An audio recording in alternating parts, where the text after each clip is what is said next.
যাবৎকাল clay দিয়ে তো অনেক কিছুই বানানো হলো, তাহলে চলুন এবার নতুন কিছু ট্রাই করা যাক। আজ আমি বানাতে চলেছি আর্টিফিশিয়াল একটি মাছ এবং একটি সারস। এগুলো বানানোর জন্য আমি প্লাস্টিকের ঢাকনা ব্যবহার করি। প্লাস্টিকের ঢাকনাটাকে চোখের আন্দাজে আমি মাছের শেপ মতো কেটে নিই। তো মাছটা তৈরি করা শেষ। এখন অনুরূপ ভাবে সারসের শেপ মতো সারসটাকেও আমি কেটে নিই। এগুলো মার্কার পেন দিয়ে প্রথমে স্কেচ করে তারপরে কাটলে বেশি সুন্দর হতো, কিন্তু আমার কাছে মার্কার পেন না থাকায় চোখের আন্দাজে কেটে নিয়েছি। এজন্য ঠিকঠাক শেপ আনা সম্ভব হয়নি। কেটে কুটে দেখি না ভালোই হয়েছে। আমি তো ভাবছিলাম এভাবে কাটতেই পারবো। এবার কালার করার পালা। এজন্য আমি আর্টিফিশিয়াল মাছটাকে একটু একটু গ্লাসের উপর রেখে কালার করতেছিলাম, যেন হাতের মধ্যে রং না লেগে যায়। লেজটা কালার করা হয়ে গেলে চারদিকে এরকম ভাবে মার্কারের মধ্যে চিকন করে কালার করে দিচ্ছি। এখন ভিতরটাতে কালার করার পালা। এটা এত বেশি হালকা যে কালার করার সময় শুধু নড়াচড়া করতেছিল, যদি পারতো উড়েই চলে যেত। এজন্য আমি আরেকটা রং তুলি দিয়ে মাথাটাতে চেপে রেখে তারপর কালার করতেছিলাম। এখন মাছের চোখটা আঁকবো।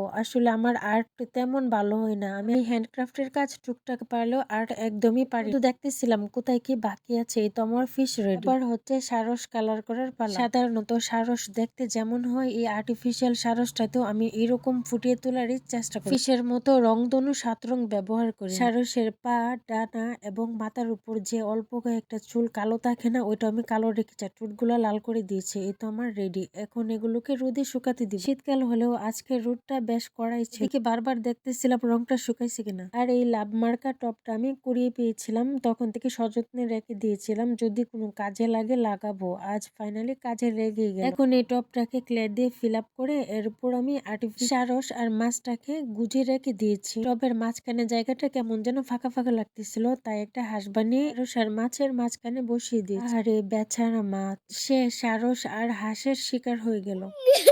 মাছটা যেমনই হোক ঠিকঠাক আছে। আমি সারসটার দিকে তাকিয়ে ভাবতেছিলাম, এটা কি সারস নাকি ডাইনোসর হয়ে গেছে।